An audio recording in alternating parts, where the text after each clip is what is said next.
with our agenda, which is the outcomes of the strategic plan of the last 3 years. Then we'll do some looking ahead at the projects in the pipeline. And then we'll talk about some missional impact and get to the Q&A. So before I turn it over to Andrew, I know that some of you have heard me say this before. This is, the secret about Harborlight Homes that I've said that, really at our core, we are a social justice organization, and creating affordable homes and opportunity are really how we get this done. And so as we create these homes and provide services for those who are essential workers in our communities, with families who are struggling to make ends meet, those who are disabled, our vulnerable elders, and even those who have been struggling with homelessness. We can't emphasize enough how important you are in this work and your partnership in this mission. So thank you for being here today. We want to keep this dialogue going. Again, if you have questions, please follow up with them. Always feel free to reach out to one of us with any thoughts, questions, concerns, and we're happy to do this. We hope to do more of these sessions in the coming year. So, and we'll have more opportunities for that dialogue. So with that, I'm going to turn it over to Andrew, who's going to walk us through some of the outcomes of the strategic plan. All right. Nice to see everybody. As Bethany said, this is a little hearkening back to some of our COVID experiences. Pam Constantine wanted to know where her snacks were and when they were going to get dropped off on her porch, which seems to me like a fair question, Pam. And if we're going to keep doing this, maybe we're going to have to bring that back. So I'm delighted to see everybody. Thank you for coming out and working with us on our first attempt here. So we're going to try to breeze through a bunch of slides and give you some feedback on some things we're working on in some categories, sort of a little bit of what happened with the plan, a little bit about the current pipeline, a little bit about what's coming next, and then respond to some of the questions people sent. And if we have some time, take them live, as Bethany said. So mostly we just are grateful for you all and for you all being here. It's a huge community process, as Bethany said. So Harborlight, as people know, has been around for 60 plus years, originally founded by the First Baptist Church in downtown Beverly. And this is the latest iteration of this social effort, this mission effort. And as Bethany said, we had a strategic plan that we built in 2021 that was for 22 through 24. And that's really what we're going to talk about a little bit today. So as you see in front of you, we had a couple of big drivers here that were important to us in terms of all of this lifting up. How do we meet our mission, which essentially is to make sure more people that are economically vulnerable are housed in our region all the time. People who would otherwise be excluded based on class or race or disability or employment type, et cetera, that those folks would have opportunity to choose to live in communities they're from, communities they help build, communities they work in, and the like. So to do that, we had two major driving goals. One of them was we really wanted to grow our brand reputation. And that may sound a little corporate-y, which is not sort of what we're after. We're not selling potato chips, for example. But we really wanted to grow the brand recognition because it was important to how communities responded to us when we were trying to permit things, how the state and the feds and others might fund projects, and how investors might interact with us. So better reputation meant more access to resources, more smooth process, and therefore better outcomes, which is the creation of more housing. Secondly, we really wanted to work hard on our business model with varied funding streams to handle our Harborlight's real true business model with some sharpness and some discipline. Which meant building out more of our team, recruiting and retaining what I think is the best community development corporation staff in the state with the team that we have, and to build out some of our more challenging elements, like the way we handle insurance, the way we handle different kinds of finance. It's sort of similar for those of you who are on the municipal side. No one ever really wants to talk about, water lines or those sorts of things. But organizationally, we needed to spend time investing in that kind of work to make sure that we were stable and functional and operating at a high level for the future. And we have done that. So how did it go? So there's a couple different ways to test this. This one is important and also a little tricky. We've recently did some assessment of our net assets since the time of the plan itself, but also we did a look back 15 years to 2009, which is the year that we merged the number of smaller organizations together and renamed the organization Harborlight Homes. So if you take a look at the comparison of our audit from 2009 to where we expect to be at the end of 24, our asset growth over that 15-year period was about $23.5 million. So a pretty massive, for us, a massive amount. Also very large in terms of a percentage of itself. So we started with just under 2 million in assets in 09, and grew that to about 25 million. Of that number, it's important to recognize that it took a long time to build up the system and the energy, and those of you who were there in the beginning will remember, $14.5 million of that $23.5 million of growth happened during this last strategic plan.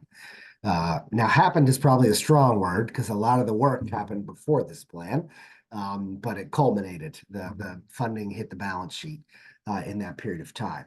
Now, some of you may be thinking that seems like a lot of money, and it certainly seems like a lot to me. There are two things to know about that. One is most of those net assets are not money, meaning they're not liquid. They're percentages or parts of affordable housing buildings that we would own. But all of these have restrictions on them for affordable housing use. Meaning there's not money here, there's not liquid in there in most of that can then be used for other things. So the asset growth is good, and it's important, but it's not something that can be moved around even between assets. So for example, if a project has a reserve for that building, then that reserve has to be used for that building, and that's governed and monitored. So it's restricted. Second thing is that really its primary function for us is leverage. So one of the things that we learned long ago was that we couldn't get the investors and the lenders to give us capital unless we had a certain amount of net assets on our balance sheet. It was sort of a funny lesson to learn, but when we refinanced Turtle Creek, now almost 12 years ago, we were told we had to have $4 million in net assets. It was the first time we'd ever been asked that question. And think about it kind of like table stakes if you were playing poker. If you don't have enough net assets, they don't let you play. And so our ability to build new units and renovate existing units depends on our ability to attract debt and equity. And our ability to attract debt and equity is entirely, or not entirely, but substantially dependent on the strength of the balance sheet. So as we've grown more buildings, our requirements for how much net assets we need to have on the balance sheet also has grown. So it really is, it functions as leverage or as a fulcrum for leverage. And the bigger, the more we meet our mission, the more housing we create, the more we're going to have to deal with. On the reputation side, I think it's pretty safe to say, though I find this a little awkward because my mom taught me not to talk about things like this, so it's a little harder for me. But I think it's fair if you were asking me to assess. I think Harborlight is generally viewed among the community development corporations in the state from a real estate development standpoint as the strongest or one of the strongest nonprofit CDC developers. There are large for-profit and nonprofit affordable housing developers that are headquartered in our area in Boston and work around the country. Those would definitely be viewed higher than us by the funders and the investors because they're bigger and more sophisticated, stronger balance sheets. But I would say we are viewed as the strongest in our tier, and probably the top of the tier just below those big shops. So how do we do in terms of projects that got done? Well, you'll see there in the last 3 years, Anchor Point 1 was completed during COVID and has been occupied since it was done. Granite Street Crossing in Rockport, which is just past the train station, was completed and is done and fully occupied. Maple Woods in Wenham, which is the project we started in 2012 and 13, completed, beautiful, fully occupied, people happy to be there. And just recently, one of the real jewels, Beverly Village for Living and the Arts in the old Briscoe Middle School has been completed. People are living there now, and that occupancy is ongoing. So that one's not full yet, but should be shortly. We'll talk about the others that are in process in a minute.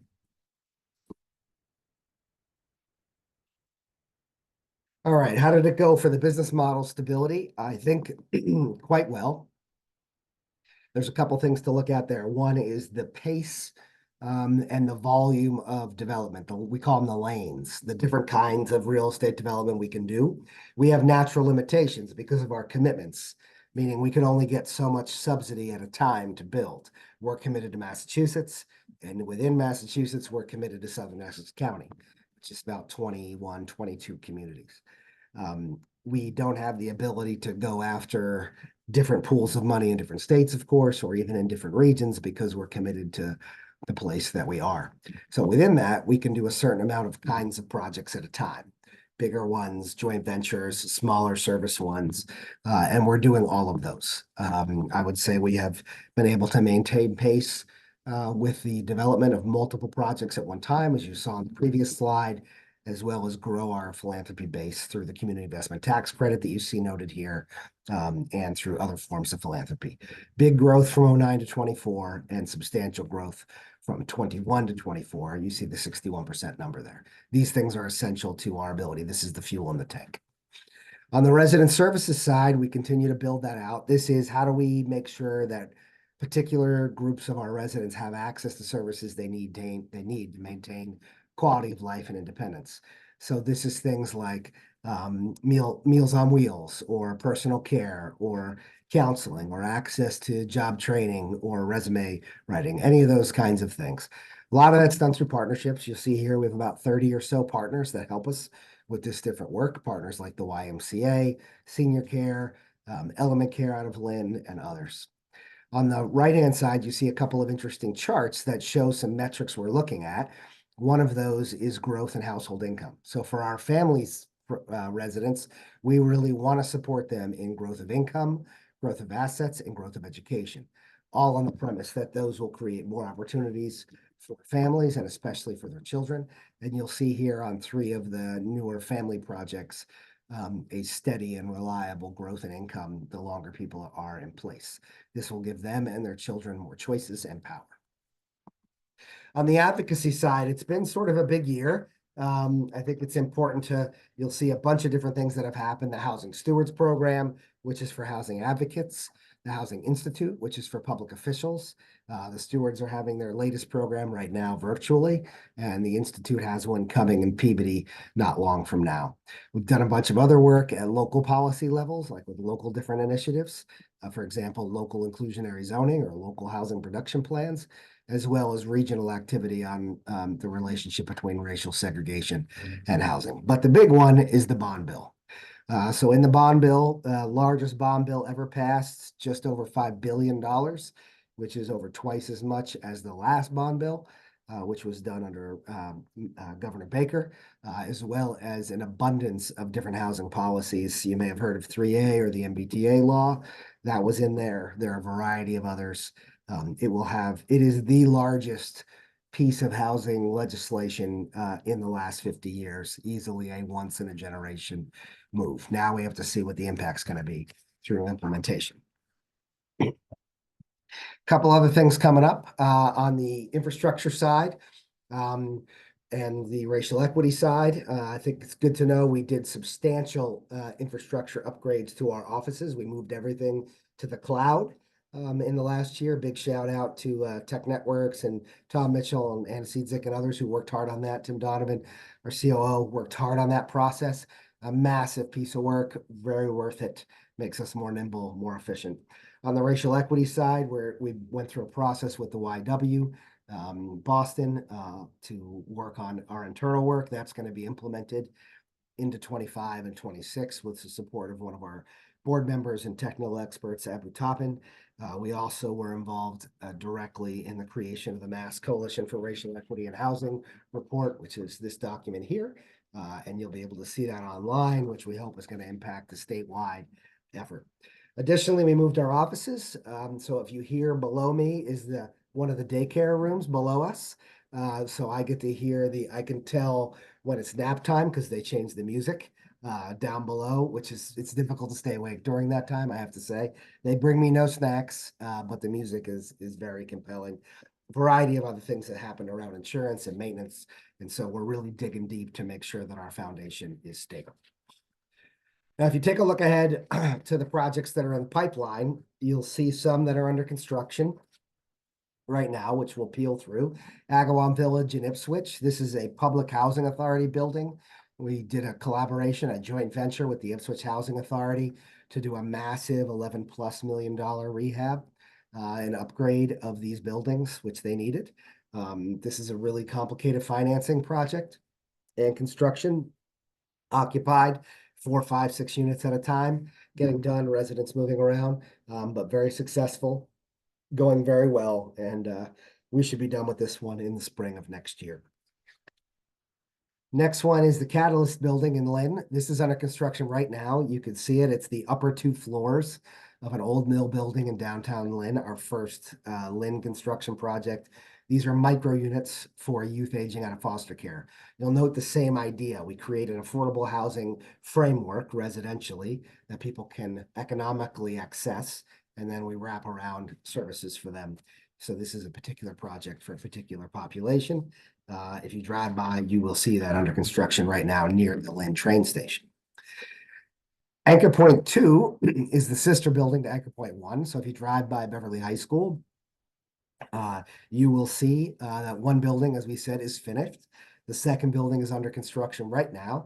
You'll see the little prow of the ship there that's in the circle is already up and looks over the hill toward the high school. It's pretty exciting.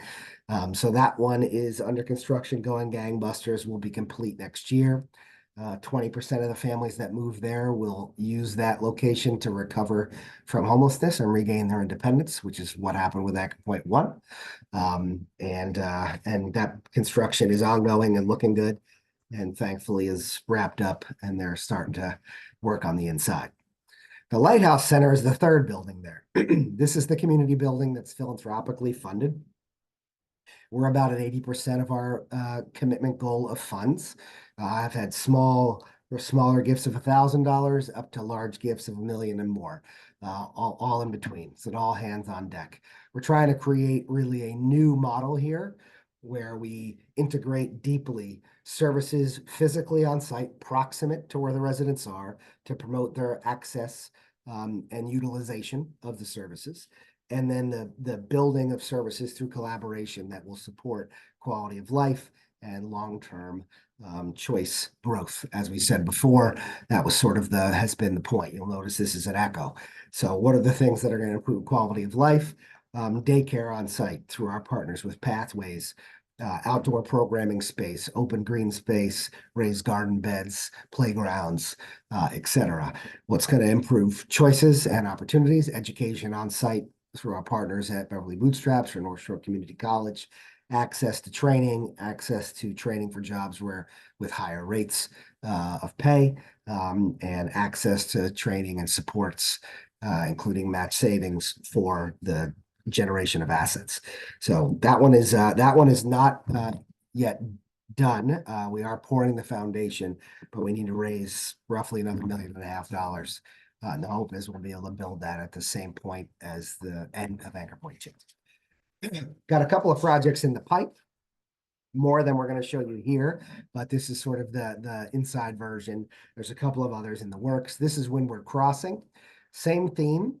This is a building or a set of buildings. It's a campus that is meant for seniors and adult children with developmental delays. This was instigated by our friends, the Cusacks. We've tried to crack this nut before. This is really the idea of how can you create housing with services for adults with delays so that their families know they're going to be well taken care of into the future. We've been asked to look at it a number of times, but the Cusacks are really the inspiration behind this, and they helped us figure this out and secure a donation of land. This is on Route 1, right across from Market Basket, literally. It's going to have a community building that's philanthropically supported. That's the one you see out front. A 20-unit building for seniors with a few units in there for disabled individuals. a couple of privately owned market rate condos also for adults with developmental delays, and then a group home supported by DDS in the rear. And you could see those two buildings in the bottom. This is challenging because this is in a location where there was not public sewer or water, so the site work was really complicated. It's on a state road, so we learned a lot more about the Department of Transportation than we wanted to, and how to deal with that, and that has been a challenge. As I mentioned earlier about 3A, the town of Rowley narrowly voted down their 3A vote last week, which compromises some of the funding we were hoping to use to do some infrastructure work. So these things are always, they look very sturdy when they're done, but they're very fragile in terms of how you put them all together politically and economically to achieve them. And we've been working on this one, I don't know, Tim, 5 years. It takes a while to do. And so it's hard to do something which is fairly small and very niche and to take a long time to do it. So you have to be able to endure, and that's part of what you all help us do. Next one here, Asbury Common. This is next to the Canterbrook Estates, if you know where this is, in Hamilton, right past Asbury Grove, going north to the state park there. It's on the right-hand side, just past the Canterbrook condos buildings, and just before there's a farm right there. This was land controlled by our late friend Peter Britton, who was involved in the town of Hamilton for decades and decades and decades. Recently lost him this year, which is sad for us. And we'll be sure to remember Peter when this building goes up. It is permitted, supported with local funds from the town of Hamilton. We have it into a submission with the state for funding, and we're just waiting to hear when that might come through. If it does, we'll start building it next year, which will be very exciting. We got a few we're working on that we're trying to cook. They're not ready exactly to take out of the oven, but we're working on them. This is Depot Lane. This is the old Chronicle building for the Ipswichers in the room. This is next to the Institution for Savings. It's a small parcel very close to the train station in Ipswich. We have control of it. The company EBSCO, which is very big up here on the North Shore, has agreed to sell us the parcel. And we're going through the permitting process now. We were at the design review board last night talking about building materials and access and color palettes and the like. And we're working on permitting with the planning board. So hopefully this one will be ready to submit to the state for funding roughly a year from now. And we're very excited about what is our first new construction building in Ipswich. We're also working on our first new construction building in Lynn. The other one that we're working on now is a retrofit of an existing building. This came from our friends at Element Care, one of our partners who allowed us to purchase this, which we did a couple weeks ago. This is an empty building of theirs. This will be our first building of this height. This is 7 stories, so it involves concrete at the bottom and wood frame above. Tricky little bit of work, but our friends at SV Design created some interesting and really excellent design work with some parking underneath. So this is very close to the train station, very close to services and resources and the community college. And we're really excited to get some new product in Lynn, which is one of the places we're concerned about gentrification and displacement as they are experiencing now. You may have heard of this next one. This is the Life Bridge project. I think this is version 5 for those of you who are following at home. And this is the block that is Margin Street. This is just up from the post office, Steve's Market. This is where the LifeBridge shelter is now. We started this process as an effort to try to help LifeBridge redevelop their buildings, which were tired, and which during COVID, they learned they needed to do some non-congregate shelter, meaning giving people more space for public health. And so in this process, we proposed a whole bunch of different things. And where we've landed now is that on the far right, you would see the existing St. Mary's Church building preserved and used for LifeBridge programming, meals, offices, programming space, which seems like both a profound and an appropriate use of a building that had been a church 20 years ago. So we're excited about that. Buildings to the left and right of St. Mary's Church are program space and shelter space for LifeBridge. And then to the left, you'll see a larger building, which is new studio apartments, similar to what we did in Salem on Boston Street. Very small micro units, their own kitchen, their own bathroom. These are for people to move out of shelter and to have a permanently affordable place to go. The building on the corner is an existing historic building, which we're going to preserve after feedback with HSI, Historic Salem, and redo the inside. And then the building to the left is where we'll take down the existing Christopher Columbus Society building, build a new space for the club, which is a historic fixture in the neighborhood, and then some housing units above it. As you go around the corner, it gets shorter and more residential, so that becomes 3 stories with a pitch roof, so it blends into looking like the buildings behind it. So 2 buildings preserved, some added buildings. Result is a new higher quality non-congregate shelter space and another 40 or so small studio apartments in addition to what's there. Last one I think we're going to tell you about today. This is Main Street in Gloucester. This is right next to Nelson's. For those of you who are the Gloucester folks or the Cape Ann folks, next to what used to be the Cape Ann Animal Rescue. Used to be on the right side of this. It's an empty parking lot below the Gloucester Housing Authority building, which is up a level behind. This is their land. And we bid on this to build 29 small units for elders. There is no assisted living on Cape Ann. And so this is an attempt, we've been asked many times over about 15 years to try to help create either an assisted living or something that had more support. So this is meant to be Harborlight House of the Northern Reach, as it were. So for those of the First Baptist people in the room, Harborlight House is our beginning light. And that's where we first started doing in the 60s supportive housing for low-income seniors. This is meant to be a replica of that use and to allow people to stay on the island, which they want to do. We have control of this site, had very difficult title issues, which took about a year to work through.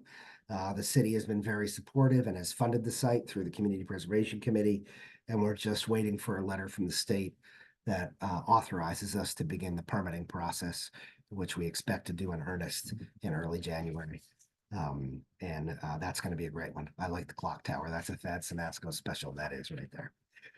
So on the missional impact side, Hey, Andrew. yes, sorry. Well, I know you got a little cold there, so I'm gonna give you a little break from talking for a second. Take some tea. I'm actually, we are gonna talk about missional impact, but I feel like I know we've given everybody a lot of information, and I'm gonna break my own rule about questions. We just gave you a lot of information, and I wondered if anybody had a question that they wanted to ask before we get to the rest of the information, just because I just realized as we were listening that that was an awful lot of great information. So if you know how to use the raise your hand function, we'll take a look for that. Otherwise, you can unmute yourself and ask. These would be different questions than the one they said, right? Unless they feel compelled to say their own question. Ginny. Ginny has her hand. Yep. Yeah, go ahead, Ginny. Yeah, Andrew mentioned something, I think bond bill or bond something. I didn't know what that was, and you didn't really explain it. So could you explain that? Sure. Thanks, Jenny. So the state, one of the ways the state of Massachusetts supports affordable housing is every 5 years or so, they have to use bonding capacity to raise money that can be used to build housing, affordable housing.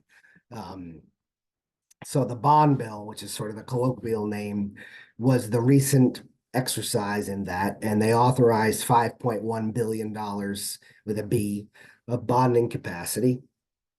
And then that's the money over the next few years we'll use to build housing, in addition to the low-income housing tax credit from the federal government. So those two things, the federal government's low-income housing tax credit, which is the majority of the money, and the money from the bond bill, drive essentially all the affordable housing creation in the state. If a way to think about it is that the state tax credit money or the federal tax credit money maybe is 60 cents of every dollar we use to build a building, and maybe the state money from the bond bill and other state sources is 25 cents, 20 cents. So that it's that 20 cents of each dollar. That's what's in the bond bill. But uniquely this time around, Governor Healy added to the bond bill about 25 public policy features, which is unusual. Usually the bond bill is just a budget process. But in this case, she added, along with Lieutenant Governor Driscoll, added a bunch of policy provisions, which included things like accessory dwelling units, which are like little added units right over your garage or that kind of thing. That was included in the bond bill, and there were a variety of others. There's a new feature, for example, for tax credits for first-time homebuyer housing creation. That was in there. That was a provision. So that's the bond bill was like the big load of housing policy and housing money that is controlled by the state. Ginny, if you like, we could send you, after the meeting, we can send you some links to learn more about the Sure. bond bill. That would be helpful. We'll be happy to do that. Yeah, go ahead with the next slide. Okay. Oh, I'm sorry. Wait, no, we have another question. Go ahead. Yes, hi. I was wondering about 10 Main Street in Gloucester. I know there was a recent, I think it was a public hearing about it, and it sounds like you're on the go-ahead, but I just wanted to check on results of that hearing. Yeah, thank you. This is you're talking about the parking lot right next to Main Street, or next to Nelson's, I'm sorry. Yeah. Yeah, so that one is going ahead. That one has 2 features then left to go. So we have control of the site. We took about a year because there was a title issue with a couple generations back in terms of who left what to whom. We didn't see that coming. That actually resulted in research at the Registry of Deeds in Philadelphia, believe it or not. We had to get a documentation from Philadelphia to prove an estate from 150 years ago, right? You gotta love New England. So that was done very recently, which means we have clearance. The Community Preservation Committee in Gloucester and the Housing Trust are funding the project. So now we have to permit it, which means we'll do a bunch of hearings with the Zoning Board of Appeals in Gloucester next year. They have 6 months. They can do it in faster, but they have 6 months to go through that. And then once that's done, we would submit the project idea to the state, asking for some of that money that Ginny asked about earlier, and try to scoop some of that up and push it into Gloucester. So it wouldn't probably get built for, excuse me, 3 years or so. But that's where we are now.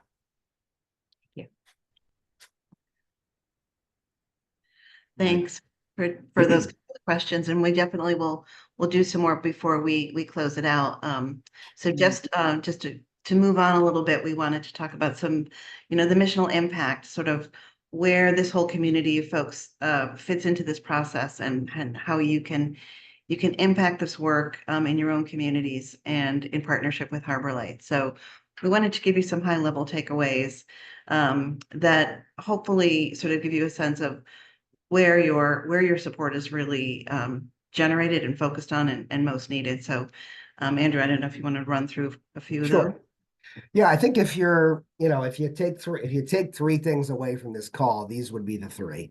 If you're looking to think about that, I know we're recording and can take notes, but if you're looking for 3, as Bethany said, we're really a social justice organization that uses housing as the mechanism to try to improve the quality of life for vulnerable people and make the North Shore a fairer, more equitable place. And that's what we bang on. And so that requires a lot of technical stuff. It requires a great team, which we have, a good model, a lot of persistence, a great board, and a tremendously supportive community, which you all are a part of. So there are 3 things then to think about. One is we have ongoing massive need. Meaning we are oversubscribed, overpressured. There's way more need for housing for all the populations we're serving: essential workers, fixed income seniors, folks with disabilities, formerly homeless individuals and families, all kinds. We're behind, right? The need is massive. And so we have an opportunity to keep our seniors in communities they grew up in and help build, to keep our workers close to their employers, which is good both for the employer and for the employee, and to care for our disabled family members who may be struggling. As an example of this, Anchor Point 2, which is one of the projects we talked about, that's one of the ones next to Beverly High School. We're just about done with just about getting ready to the lottery phase, which is when we pull the names literally out of a hat. We use a jar in this case, and we're just over 900 applications for 39 family apartments, to give you a sense of demand. Now, that's both wonderful in the sense that we're excited there's a lot of interest, and terrible in the sense that you feel like you're scratching the surface, which we are. But we're trying to scratch it in the same direction persistently to address the needs. And so that gives you a sense. Big need, big opportunity. Now, what we're focused, as I mentioned earlier, while we have that mission and that passion to do well and to do right in the world, we are focused on real solutions. So I think what's a little different or unique about us is, while we have big ideas and big dreams and vision, we're very realistic about what are we doing that's working or not working. So for families, we want to help people, especially in the distinction between parents and children, be stable, have a good quality of life, but then have choices that can dramatically impact their economic success and mobility. We want to create housing models that create stability, and service models on top of those that help people grow their education, which will then grow their income, which will then grow their assets. So for people who have that capacity, interest, willingness, desire, which most people do, we want to help make that more fair, more likely, more possible. And we watch the data to make sure. For seniors, those with disabilities and others who are vulnerable, we want to make sure that they can age in place safely as long as possible, and that they can avoid institutional forms of housing or institutional forms of medical care as housing, which is wildly expensive and inefficient for taxpayers, but also less humane for residents. When we ask them, every time they want to stay where they are. And so we work hard to bring services to them to help them do that. That's second. Third, we really want to affect the subtext, the context that this is all in, both historically and currently politically. We're all responsible, right? This is our watch right now with our lives. And so we want to help all of the communities in the region, both the governments and the community groups and advocates, folks like yourselves, to understand how the housing system we have got to be the way it is, how it works, and what you can do about it to help it be fairer and better and more affordable. So this is really the influence of both the head, the mechanics, how do we do this, and what we would call the heart of the matter, which is, why should we care about it? Why do we care about where our employees live? Why do we care about where my kid's preschool teacher lives? Those sorts of things. So those are the takeaways. Now, there are a lot of different things you can do, and people that you can refer this slide. You see them all over here. I'll just mention two. One is you can talk about the work in your circles of friends, particularly if you're in a place where we're trying to build something new, which can often be difficult. It's really valuable to us if you talk to people and say, oh, I know these people. I saw their building, or I know somebody who lives in a different one, or they're good to work with, or this is going to be okay. Because people understandably get a little nervous with something new. And so talking about it is a huge deal for us. And we really appreciate that. Philanthropically, you'll see there's a variety of ways to be involved. All of them are helpful and needed. And to be clear, we use, as we mentioned earlier about the asset growth, philanthropy supports the work that doesn't have other sources. And so we use philanthropy to grow our resident services, all that stuff about augmenting quality of life, all that stuff about improving life choices, all that stuff is a huge part of that is philanthropically supported.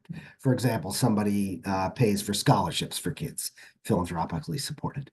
Our advocacy and education work, all the housing stewards and the Housing Institute, all of that material and staff time, all philanthropically supported. And then we philanthropically are able to support new ventures and projects. I mentioned that our Wenham project, we started over 10 years ago. We spent over $1 million in Harborlight's funds to go through a process that took a decade. That building is only there because people philanthropically supported us so we could endure the process, pay for the architect, the engineer, the design work, the water testing, all that jazz. So we need the community and their support in all these ways to help us do advocacy, education, new buildings, and anything that's sort of an augmentation. That's where the philanthropy goes, and we're grateful for it. I think we have a little time for questions, Blake, if we do. Yeah, we do. I have some here in front of me that people submitted, but I will, and I would like to do that, but because you folks have stuck with us for the last 45 minutes, I'd like to open it up one more time to the folks on the call for questions. And if you don't have any at this time, again, submit them anytime and we'll get back to you. And if we don't hear or see any hands raised, we'll go to the questions that were submitted earlier. So my colleague Beth and I are looking here. Okay. All right. I don't see any yet, so feel free to do that at any time. Andrew, one of the questions we got, and I'll give you some that'll be quicker to answer than some are a little more complicated than others. So one question that came in is, will Harborlight Homes be looking for developments to create developments in Danvers, Middleton, or Peabody? Yes. That was quick. Yeah, we're always looking. We are missional opportunists in terms of land that becomes available. I can tell you we've been working for a year on a site in Peabody that's not ready for prime time yet. So that one, if it works, will be public soon. Danvers and Middleton, I would love to do something. We have looked in Danvers many times, but not found a parcel yet. Middleton, I don't think I have ever looked at a parcel in Middleton. Of our 20 communities, there's only a couple we've never looked at anything in. I think it's Nahant, Middleton, and Linfield. So we would be delighted to go to Middleton. If anybody has an idea about parcels, we'd be very excited to look. Great. Along those lines, another question that came in was, what are your priorities for choosing where to build? Yeah, you would think that our priority was like, what is the most painful and do that, but that's not actually true. It just turns out that way. So it's generally, I would say our priority, our clear priority is we want to build as many units for as many people who are vulnerable as possible. That's always going to be true every time. So generally what we'll say is our priority would be, where is a community that's asking for help? That affects us a lot. So if a community calls and says, can you look at this? Can you do this? We feel very compelled that we're owned in some ways, in the imagination and the spirit of the community. And so we want to respond to that. So is there a local drive? Secondly, the priority would be, does the site have viability? Meaning, is the physical, are there too many wetlands or ledge, or is there something on it that makes it not buildable? Then we wouldn't want to do something there. So we want a site that's buildable, where there's a way to permit it politically, locally, and do we think it's economically sound? And those are generally the ways we prioritize. It's less about, is it this kind of building or that kind of building? It's more, is it possible and is there community demand? Thank you. Jeff, I'm glad you're on. Thank you. I see you have your hand up. Why don't you go ahead and unmute yourself and ask? All right, there we go. You hear me? I can hear you, Jeff. All right, great, good. Hey, first off, I just wanted to say, wow. As I was watching you go through that list of projects you have going on right now, and knowing just from some of my conversations with you in the past, how much complexity there is behind bringing those projects to fruition, the financial side, all the logistics and so on. Like it's mind-boggling how much you guys are doing. So just acknowledging that and thanking you for that. Very kind of you to say. Really, really impressive. Thank you. So I guess my question is more, I was trying to understand the way I understand. I'm trying to think about, you mentioned that, sort of supply is way behind demand in terms of affordable housing on the North Shore in that general. And as much as you're doing, we're just scratching, I think your own words, we're scratching the surface, right? And as I understand it, the way this works is, you know, there are these big pockets of money out there. For example, the $5 billion bond bill that we can draw on, and there's other sources of financing you might get, but those tend to be, I think you were talking about it being a little bit contingent on your ability to build your own cash balance through donors and other things, right? And there's sort of like, you got to work both ends of it. So I'm trying to understand what that side of it looks like how to understand a little bit more how we do go faster. Like, what is the limiter? Yep. How that philanthropic side sort of looks, how it's growing, and sort of, you know, get a sense for, you know, maybe how we can help in terms of Yep. solving that problem. Yeah, that's a great question, Jeff. And I saw, oh, PS, I saw you at the grocery store earlier today. I didn't say hello, but I did. Yeah, it's a great, phenomenal question. So oftentimes I'll say, look, if we could go as fast as we could go, meaning it was on us, right? What would that look like? So the governor generally is that the only way to get these things to work so that you can charge a rate on the apartments or the homes that is affordable to somebody of really limited resource, you have to have these sources from the state and the feds. And the governor there is they only let you submit 2 applications to the main funding round once a year, and generally 1 to the supportive housing round. Supportive housing round would be smaller, more service-enriched buildings like the one on Main Street in Gloucester, Life Bridge, Harborlight House, these smaller projects, which the smaller ones, as you might imagine, are you know, the risk reward ratio, as it were, it's a lot of work, and the unit volume you produce is modest, but it's usually very niche, meaning you're helping a really specific population rally. Great example. So really good to do, but painful and slowish. So the real governor is you can only put in, even if I could have, if I had philanthropy, if I had 10 projects at a time ready to go, right, which we often do, you have to figure out how to hold those. So we're playing this game all the time with our philanthropy to hold them ready to go so that if there's an opening, we could be ready. One of the reasons you see this dramatic growth in 22 to 24 is we accidentally were ready with a lot of stuff at one time when COVID hit.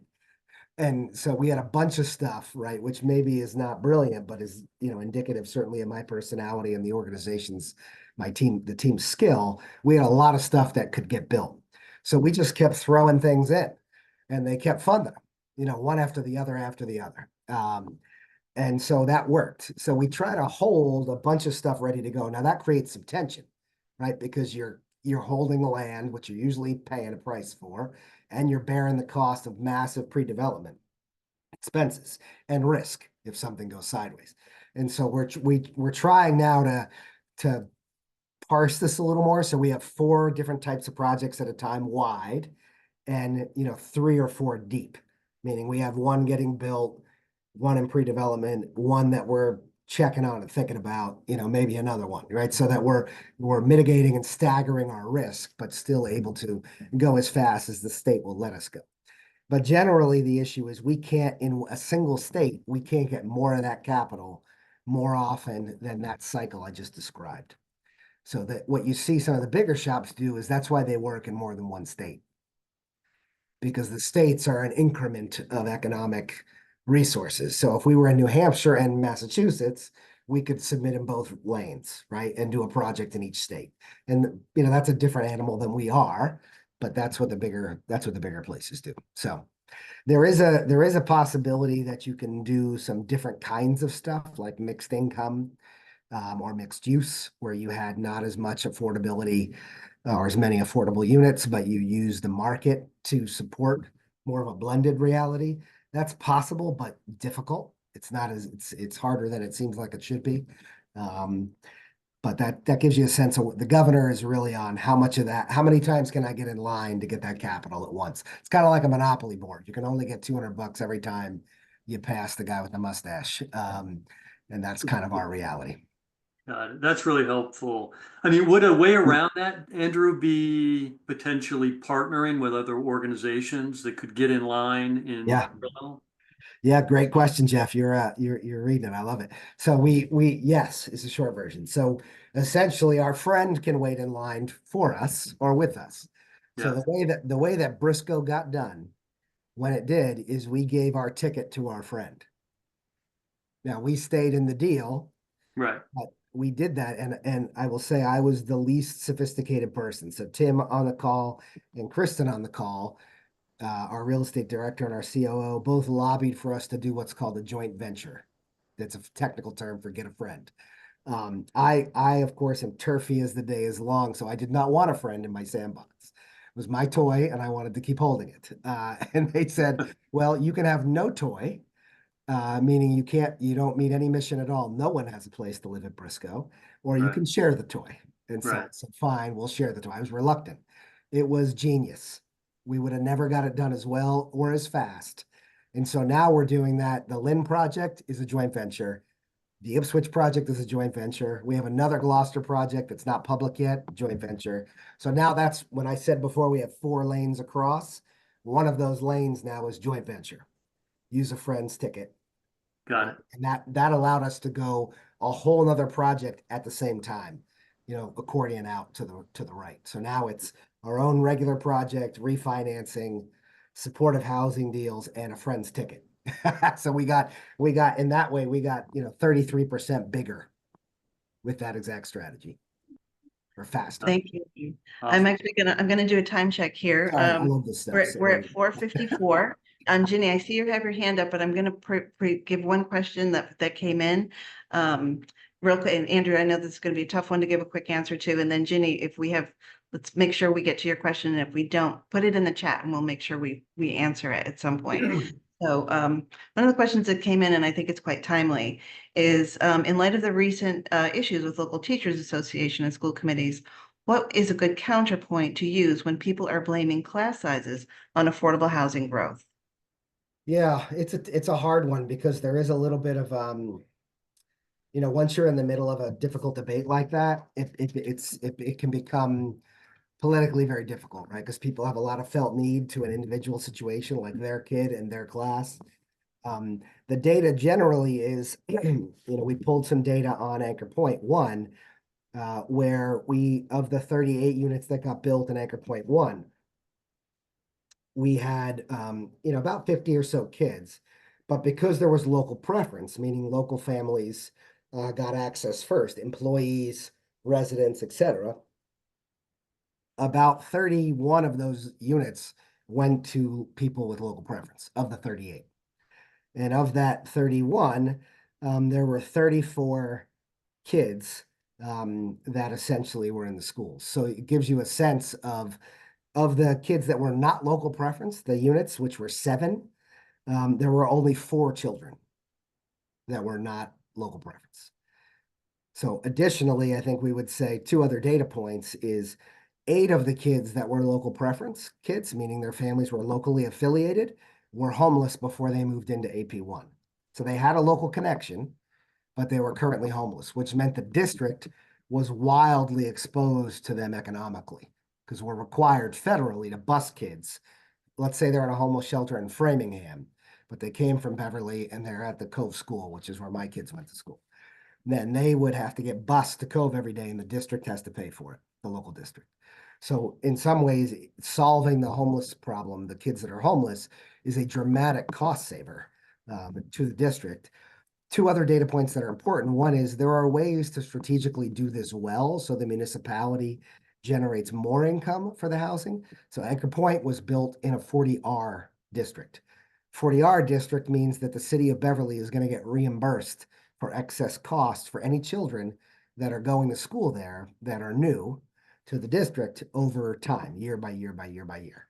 So if you're going to do family housing anywhere in the state or in our district, you want to do it in a 40R because that will be best for the school district, which will be best for their resources. The last one I'll say is it's often raised along with traffic and water as a way to generate people's like an emotional backlash, but it's not often true. So in Beverly's case, Rockport's case, others, what you'll see if you pull the school data up is Beverly's school enrollment has actually declined over the last 5 years, not gone up. And so people they will conflate and make an argument based on a fear, maybe. It could be a very legitimate experience, like their kid's class is too big or the school is too small. But then they'll apply that to, I saw you built a building up the street, and so I'm going to say that that building up the street made my problem. Which in fact it probably didn't. We probably have other macro level issues. And in places like Rockport, they're more in danger of not having enough kids to keep their own high school than they are of having class sizes that are too big. They need more kids. So now we're looking at doing more family housing in Rockport. So those are just a couple of data points. I guess where I would leave it is it's important to check the data and to see what the real facts are. And just because it might be said, it's worth checking. Are there actually new kids? How many are there? And how does this affect the whole population in general? Thank you. I'm mindful that we're at 4:59, and Ginny, I know you've got your hand up and I want to be respectful of everyone's time. So I don't know if you would be able to put your question in the chat and perhaps we could answer it offline. And then I'd like to be able to provide the answers to everybody.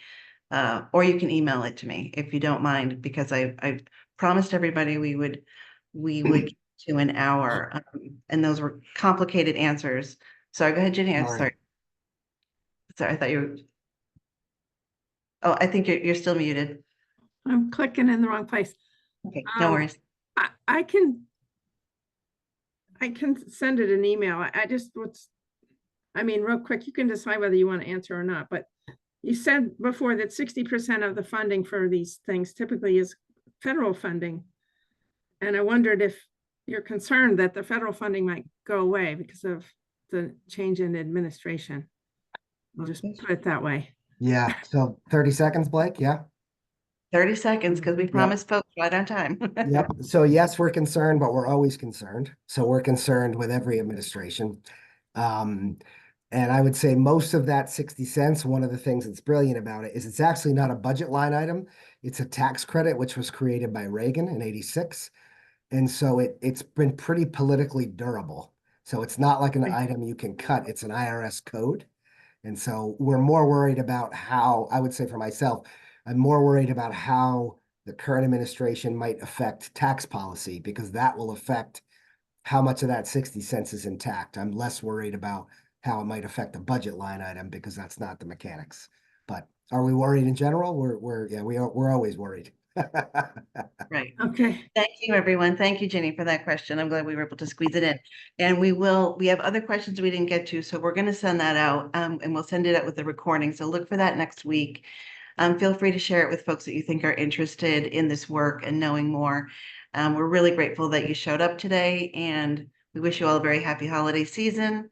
Great, happy, healthy 2025. We're going to keep plugging away. So we'll look to have you visit a site or join us at another Please. event at a later date, and we'll do more of these online sessions. Hey, George Benz, I see you. Have a good night, Thanks, everybody. everyone. Have a good night. Thanks. Thank you so much. Grateful. Thank you. Thank you.